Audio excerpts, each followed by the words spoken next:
Pra você que não me conhece, meu nome é Mariana Rabelo, esse aqui é o canal O Direito e o Laço, seja muito bem-vindo por aqui. Já clica em se inscrever, clica no curtir e me segue lá no Instagram, que é o @O Direito e o Laço. Hoje nós temos um convidado muito especial. Esse aqui é o Fernando, ele é meu namorado, a gente fez a faculdade de Direito juntos e eu o convidei pra gente vir aqui contar pra vocês como a gente desenvolveu a nossa oratória durante a faculdade, que principalmente na faculdade de Direito é uma coisa muito importante, né? Tanto na faculdade quanto na própria prática.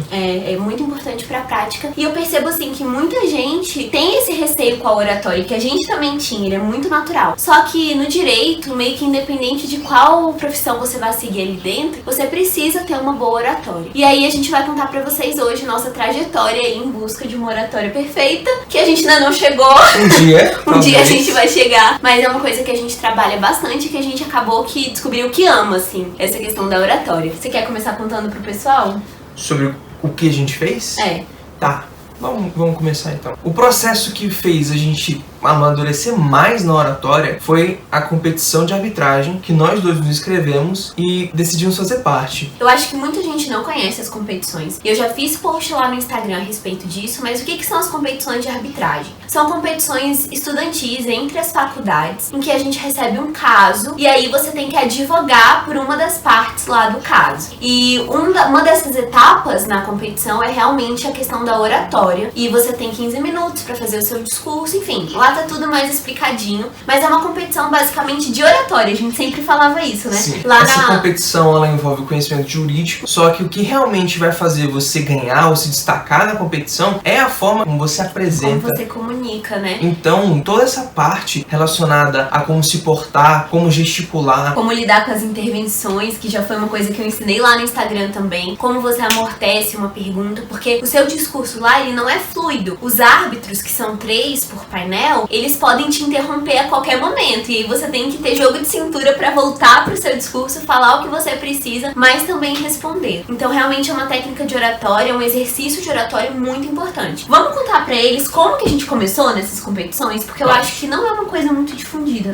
nas faculdades. A gente descobriu dessa equipe por conta de um primo da Mari, que ele contou pra gente essa experiência, que inclusive ele tava viajando pra fazer essas competições. Ele foi até pras competições internacionais. E aí nós procuramos se existia uma equipe do CEUB e existia de fato. Então nós entramos para a competição de 2017. Foi. E a partir disso a gente começou a estudar o caso e aprender um pouco sobre arbitragem, porque a gente até esse ponto não sabia nada de arbitragem, e começamos a estudar e treinar. O que acontece? O painel, ele é uma dupla da faculdade, por exemplo, pelo requerente, e a outra dupla de outra faculdade pelo requerido. Então são duplas de oradores. E acabou que a gente fez dupla junto. A gente já namorava há muito tempo e nós éramos uma dupla. E isso foi muito bacana, assim, porque a gente desenvolveu até uma cumplicidade com relação a isso. Eu me lembro que até em um dos painéis os árbitros comentaram assim: nossa, mas vocês têm uma química ótima. E eles não sabiam que a gente namorava. É mesmo? Eu, graças a Deus, meu Deus, imagina eles falando que a gente Então, não combina. vocês não dão certo juntos. Vocês não combinam.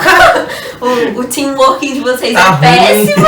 E aí, cada um tem 15 minutos. A gente tem um trabalho muito de auxiliar o outro. Então, quando o árbitro pergunta, pra mim, por exemplo, o Fernando ia lá, me mandava um post-it me falando qual página do caso tava aquilo. Então, realmente é um trabalho em equipe. Quando a gente começou esses treinos pra competição, eu acho que foi um baque muito natural pra gente, essa questão da oratória. Porque até aquele momento ali, a gente já tava meio que na metade da faculdade, Sim, né? A gente tava no 6º semestre, mais ou menos. E a gente não tinha tido contato com essa questão da oratória ainda. No máximo apresentamos um trabalho ali de 1 minuto morrendo, sabe? E aí não, na competição você tá lá em evidência, você toma porrada. A gente fazia até uma coisa chamada cadeira elétrica, que a pessoa senta ali no centro da sala e todo mundo começa a bombardear a pessoa com pergunta, não deixa nem falar. Então foi realmente um choque pra gente quando a gente chegou lá, viraram pra gente e falaram: beleza, agora apresenta o seu discurso. Tipo, não. E a gente arrumava 1000 desculpas pra não querer chegar nesse momento, mas era assim, natural, era natural. Chega uma hora que tem que ser assim. E eu acho que essa é a primeira dica de ouro que a gente tem pra dar pra vocês.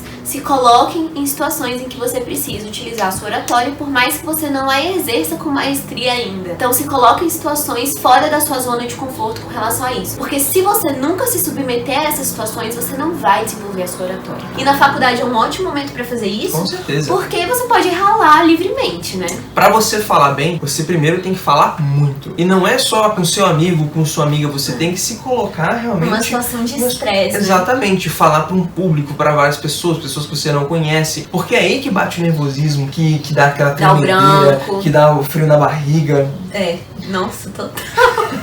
E assim, até quando a gente foi apresentar o TCC, a gente não teve nenhuma dificuldade. Então foi totalmente tranquilo. O pessoal ficava morrendo, ai meu Deus, vai entrar gente na minha sala e vão me assistir. Tipo assim, a gente já tinha sido tão massacrado pela vida.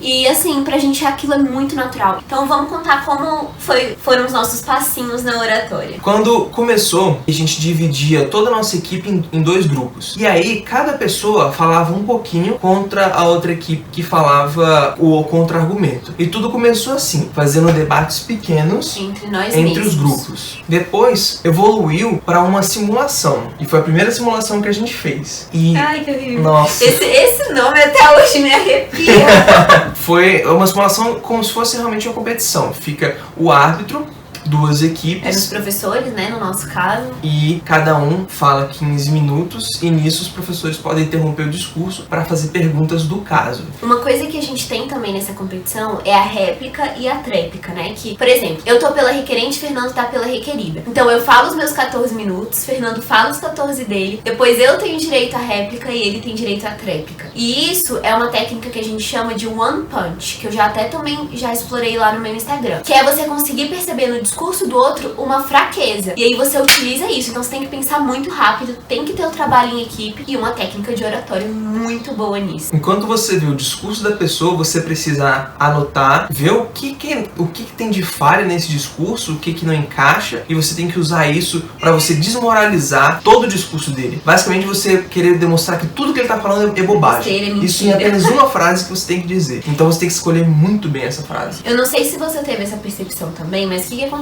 Quando você faz o seu discurso, no primeiro momento que você acabou, dá uma baixa de adrenalina, você meio que se libera. Só que como você tem que continuar prestando atenção no discurso do outro, a gente aprendeu a não se liberar. A gente só se liberava depois do painel. Tem que ter muito controle, porque mesmo que você já terminou a sua parte, você ainda tem que ajudar a do seu colega. Então o tempo todo você tem que estar prestando atenção. Da sua vida. Ah, com certeza. Você tem que estar prestando atenção no que o outro tá falando, tem que estar prestando atenção no que ela tá falando, o que o árbitro tá perguntando, você já encontrar o ponto, passar aqui e ela olhar aqui assim rapidinho, responder, toma água enquanto não sabe o que tá acontecendo. Essa é uma técnica ótima, quando você não sabe responder a perguntinha, tem ali uma aguinha do lado, você fingindo que tá com sede, tá se hidratando horrores, mas você tá aqui, meu Deus, eu vou morrer.